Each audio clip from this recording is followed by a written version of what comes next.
बहुधा राज्यातली पहिली शाळा असेल जी अंगणवाडीपासून ते अगदी 7वीच्या वर्गापर्यंत वातानुकूलित झालेली आहे. विद्यार्थ्यांची पटसंख्या कमी होते, त्यामुळे अनेक समस्या भेडसावतात जिल्हा परिषदच्या शाळांना. मात्र असा उपक्रम, नाविन्यपूर्ण उपक्रम या ठिकाणी राबवला गेला आहे. काय सांगा? बघा, आमच्या कोकणामध्ये साक्षरतेचं प्रमाण अतिशय चांगलं आहे. शिक्षणाला महत्त्व देणारे आमच्या सिंधुदुर्गातले लोक आहेत, नागरिक आहेत. आणि म्हणून ह्या वारगाव गावाचे जे आमचे सरपंच आहेत, नाना शेटेजी, यांनी थोडा दूरदृष्टीचा विचार नजरेसमोर ठेवला.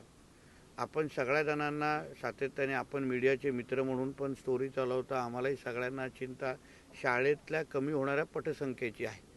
आणि म्हणून त्याच्यावर काय प्रयोग करू शकतो, काय उपाय शोधू शकतो, नाविन्यपूर्ण काय नवीन प्रयोग करून पटसंख्येला कशी चालना देऊ शकतो किंवा प्रोत्साहन देऊ शकतो, यासाठी आमच्या सरपंच महोदयांनी अतिशय स्तुत्य उपक्रम या निमित्ताने राबवलेला आहे.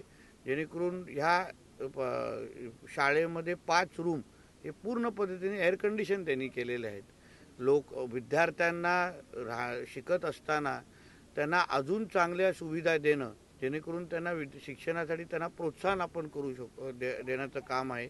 त्याचबरोबर त्यांच्याही पालकांना त्यांनी ह्या शाळेमध्ये विद्यार्थ्यांना पाठवावं, हा एक चांगला म्हणजे फरक त्या निमित्ताने आपल्याला दिसेल.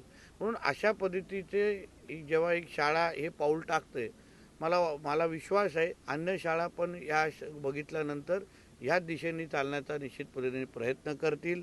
ह्या शाळेवर सोलार पॅनल बसवावे, जेणेकरून उद्या या शाळेचा एकंदरीत खर्च वाढू नये. हाही एक पुढचं पाऊल आम्ही लोकांनी टाकायचं ठरवलेलं आहे. त्यासाठी लागेल ती मदत देण्यासाठी मी स्वतः तयार आहे. जेणेकरून एक मॉडेल शाळा कशी असते, जेणेकरून एअर कंडिशन आहेत, या सगळ्या सुविधा आहेत, जेणेकरून जास्तीत जास्त विद्यार्थी इथे वाढतील, ह्या दिशेने पावलं आम्ही सगळेजण टाकणार आहोत. एक अतिशय चांगली कौतुकस्पद गोष्ट आमच्या सिंधुदुर्गामध्ये ह्या निमित्ताने घडलेली आहे. मी आमच्या सरपंच महोदयांना आणि त्यांच्या पूर्ण टीमला मनापासून अभिनंदन करतो. आणि ह्याचंच अनुकरण किंवा सिंधुदुर्ग मॉडेल उद्या जाऊन महाराष्ट्रामध्ये असं दिसेल, अशी अपेक्षा या निमित्ताने व्यक्त करतो. थँक्यू.